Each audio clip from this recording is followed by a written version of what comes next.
ты знаешь легенду о том, как появились Christmas stockings, новогодние чулочки? Это легенда про бедняка, у которого было 3 дочерей, естественно, все бесприданного. Проходивший мимо Сейнт Николас, святой Николай, являющийся прообразом Санта-Клауса, решил помочь семье и закинул 3 мешочка золота.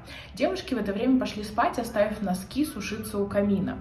Святой закинул мешочки с золотом в трубу камина, и они случайно угодили в носки. На следующее утро девушки счастливые нашли подарки, и после этого люди стали вешать свои чулочки или носочки к камину, надеясь получить в них приятный подарок.